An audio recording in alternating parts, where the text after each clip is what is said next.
Bonjour à tous, si vous êtes indépendant, il est important de bien rédiger vos conditions générales de vente.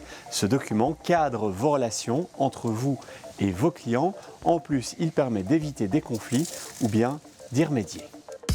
Je m'appelle Maël de Richecourt, j'ai 30 ans et je suis spécialisé dans le domaine du droit des affaires, au sens large, mais au sens un peu plus précis, droit commercial et droit corporate. J'ai choisi le métier d'avocat et en particulier le métier d'avocat dans le droit commercial et le droit des affaires parce que je voulais être en prise avec des problématiques de terrain, avec des problématiques de tous les jours qui me concernaient et dans lesquelles je pouvais apporter mon aide.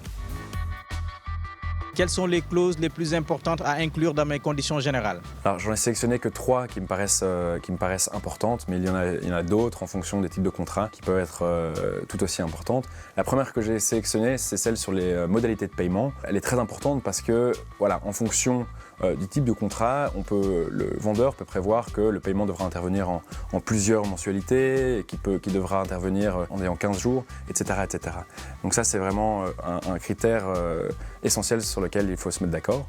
Le second, c'est celui sur les intérêts de retard, c'est-à-dire qu'à partir du moment où le délai sur lequel se sont mis d'accord les parties a été fixé, eh bien, il y a des intérêts de retard qui vont commencer à courir une fois que ce délai est passé. Et ces intérêts de retard vont évidemment être préjudiciables à l'acheteur, puisque c'est lui qui devra les payer. La troisième, ensuite, c'est celle sur la clause d'élection de fort.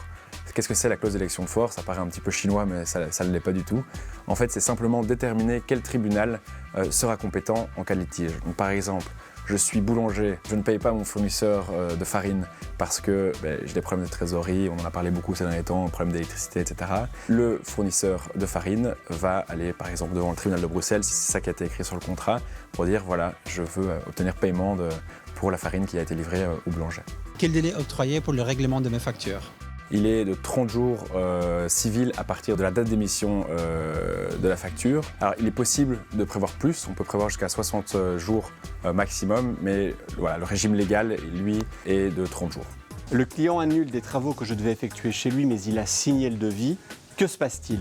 La première chose à savoir, c'est que lorsqu'il y a une signature d'un devis, il y a contrat. Et à partir du moment où il y a contrat, eh bien, les deux parties s'engagent. Si malgré tout, le client souhaite se rétracter pour X ou Y raison, ça peut être des raisons personnelles, ça peut être il ne veut plus tout simplement effectuer les travaux, eh bien, il faut distinguer deux situations plutôt. La première, c'est celle où il y a des conditions générales de vente effectives. La seconde, c'est celle où il n'y a pas. Alors, on sait qu'un devis a été signé, donc lorsqu'il y a des conditions générales qui ont été clairement établies, eh bien, on peut prévoir une indemnité automatique. Dans la seconde situation, lorsqu'il n'y a pas de conditions, eh bien, c'est le dommage effectif qui sera indemnisé.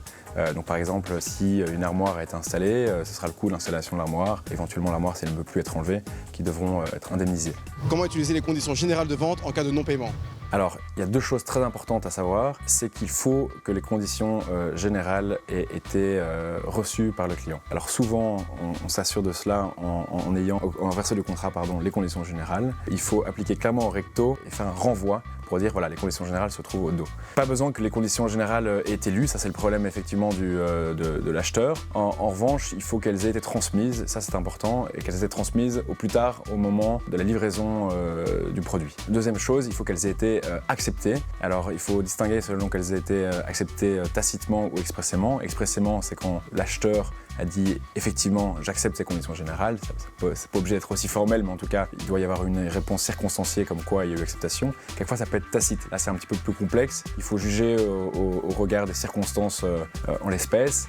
Ça peut être un silence circonstancié où on comprend qu'en fait dans ce silence il y a eu une acceptation. Donc là il faut un petit peu juger au cas par cas, mais c'est en tout cas important qu'il y ait eu cette acceptation de la part de l'acheteur.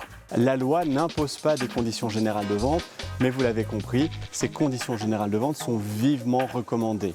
Pour les rédiger, vous pouvez vous adresser à up.brussels ou bien à un avocat spécialisé, d'autant qu'un avocat, vous le savez, c'est quelqu'un qu'il vaut mieux voir avant. À bientôt.